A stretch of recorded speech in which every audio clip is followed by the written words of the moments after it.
Hey guys, it's Rick from Project Mapleseed. Just a quick video on adjusting your stock for a good cheek weld.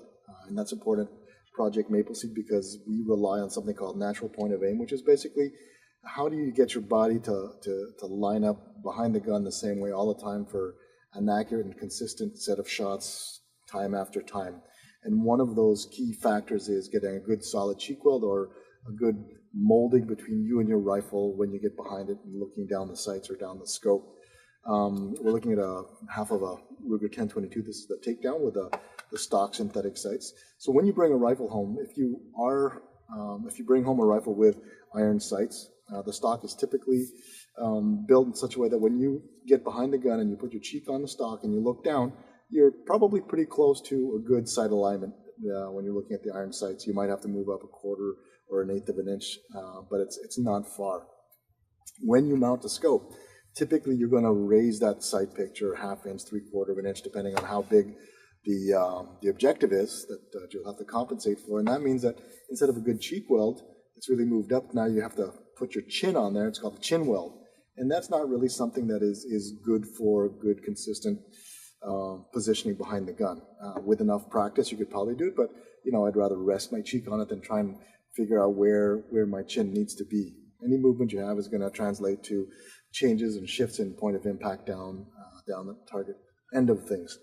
So what are the choices? So the first thing we do is we obviously we've got to pat it, and there's a number of different ways, or adjusting or even changing the stock completely. So when you get to a Mapleseed, and we encourage you guys to try and work this out at home before, so we spend less time kind of fiddling around and that you feel more comfortable with it.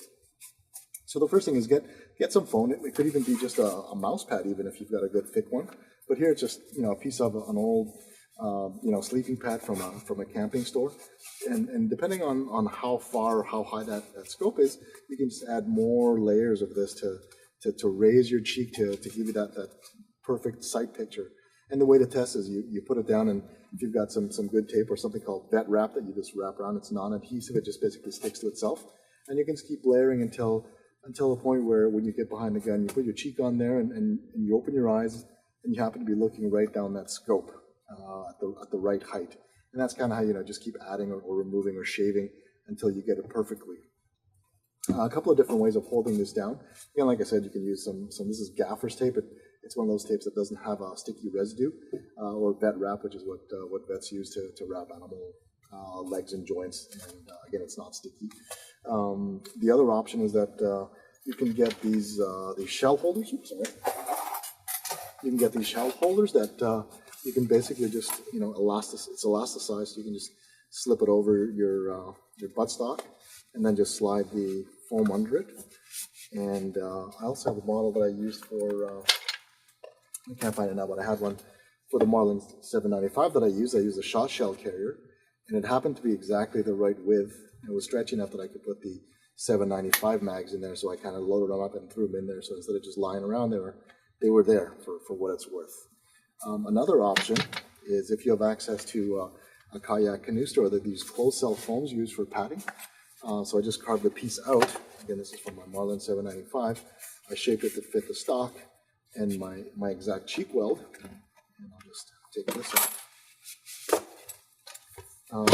And it gave me a good, consistent, comfortable, non-shifting cheek weld. And that's pretty good. And I just slip this over on top of it.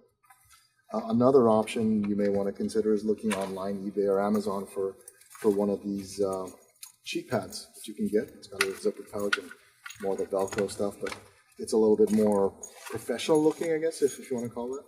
And then you can just Velcro this around and adjust it. And again, you're padding under it, so whatever height adjustment you need. This one's got a little bit, maybe it's a 1/4 inch foam already, so that's good to go. That's another option. If you have a little bit more money, that's probably around $30. If you want to look at something else, you can go to a company called Tac Pro that sells these adjustable cheek rests that you can buy. It is a little bit more intrusive as you have to drill through your stock. That's my whole over molded stock. 2 screw holes, and then you can adjust, which is nice. So you can vary. If you have a number of different shooters with it, you can change as needed. And I also find that I have to change it when I'm shifting from offhand shooting to prone. It's just a slight 1/4 inch difference between the two, but this, for sure, it's solid, it's never slipped, and it works really well. And it's also a Canadian company based out of North York, Ontario. So that's another option for you. It's around around 49 to 60 bucks, depending on what you want. If you have a bigger budget, you can upgrade the stock. So this one is basically a Boyd's Evolution, but this one came from Tactical Solutions. A buddy of mine bought a rifle. He didn't like the stock, so he bought a Magpul. And Magpul is another option, but this one has a beautiful comb, and this is perfect. It's actually one of the loaner rifles we've got, and this thing it's awesome. So those are your choices. Lots of different ways to do it, but the goal is to get that consistent sight alignment as you get behind the gun and put your cheek on there so that there's no fiddling around. It's almost the same all the time, every time, and it just removes one more variable piece that can go wrong from your shooting experience at Mapleseed. So ask us any questions, Project Mapleseed, on Facebook or the website, mapleseedrifleman.com. Thanks again.